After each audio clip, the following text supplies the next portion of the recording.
You summon a horde of locusts to bombard your attackers. Your swarm rends their flesh, leaving them screaming as they back away from you. You dissolve into a plague of wasps, and then suddenly reappear where your locusts were. Your adversary, frightened and lethargic from the onslaught, attempts to strike at you. You dematerialize in your swarm again, and then finish them off. Hello there! I am the Padawan DM. I make homebrew content for D&D 5th edition. But that's enough about me, let's get into what you came here for. The Circle of the Plague. Real quick before we dive into subclass features, comment down below if you know who the character is in my thumbnail, or even just where he's from. Alright, so the first ability you get when you take this subclass at level 2 is called Circle Spells. At level 2 you gain Ray of Sickness, at level 3 you gain Ray of Enfeeblement and Web, at level 5 you gain Gaseous Form and Stinking Cloud, level 7 you gain Giant Insect and Hallucinatory Terrain, and at level 9 you gain Contagion and Insect Plague. So the next ability you get when you take this subclass at Druid level 2 is Summon Swarm.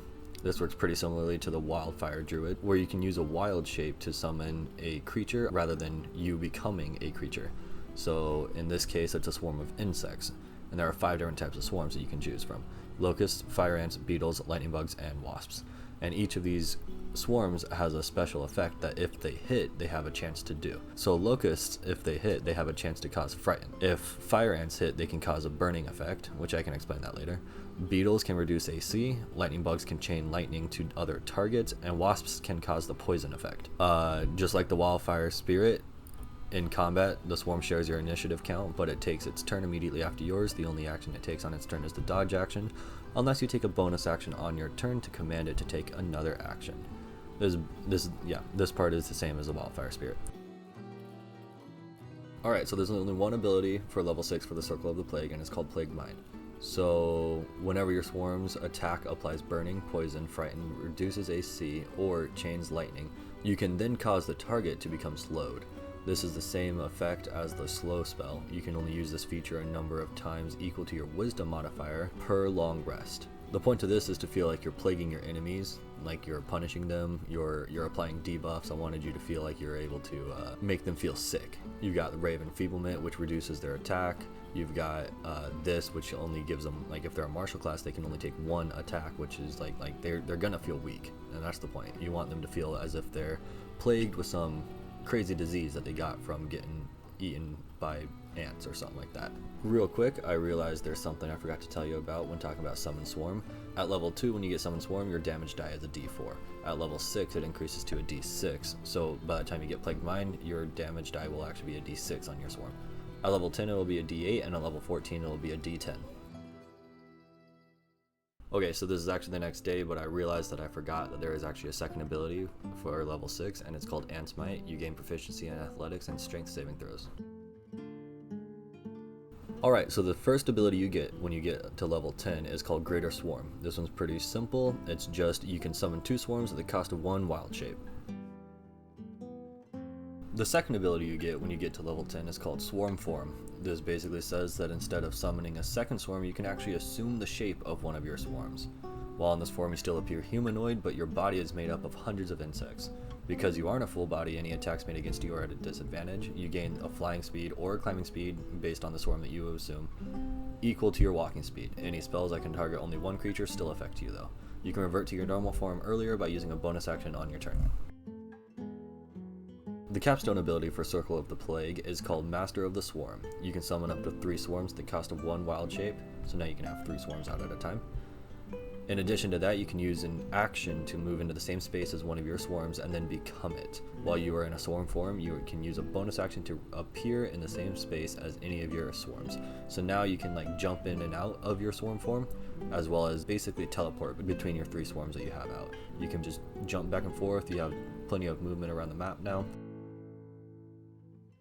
Okay, so these are the stat blocks for the swarms that you can choose from. So this one is the locust right now, but right here is the secondary ability. If the attack hits, the target must make a wisdom saving throw against your spell save DC or be frightened until the end of their next turn. All of these stat blocks have something similar to that. So the fire ants says, if the attack hits, the target must make a con saving throw against your spell save DC or starts to burn. A creature that is burning takes 1d4 fire damage at the start of each of their turns for 1d4 turns, or until a creature uses its action to put the fire out, ending the burning effect. By the way, anytime it has a die, like 1d4 right here, or 2d4, that's your damage die. So at level 14, when your damage die is actually a d10, this would actually be, they would actually burn for 1d10 turns, not just 1d4 turns. Here are the beetles, right here. If the attack hits, the target must make a Constitution saving throw against your spell save DC or lose 2 AC until the end of their next turn. And then the lightning bugs over here. If the attack hits, the target must make a Dexterity saving throw against your spell save DC, or you can choose 2 other targets within 10 feet of the original target to chain the lightning to, dealing an extra 1d4 lightning damage each. And then the last one is the wasps. Wait, can you see that? Right here. Okay, now you can see it. There you go. If the attack hits, the target must make a Constitution saving throw against your spell save DC or be poisoned till the end of their next turn. Alright, so I don't actually have a place to put this. I don't know where to rank it. Obviously, it's not as strong as the Circle of the Moon, but let me know where you guys think it would be. By the way, if you guys haven't seen this video, this is from the Dungeon Dudes, and they're great YouTubers. But I'm wanting my subclass to be somewhere in between the Circle of the Shepherd, Circle of Stars, and Circle of the Wildfire. That's about the power level that I was going for. Maybe a little bit less, just so that it's not just so it's not too strong, but that's where I'm wanting. I want it to be an A tier, but definitely not as good as the Circle of the Moon. So anyway, comment down below whether or not it's too strong or too weak. Like and subscribe if you want more homebrew content.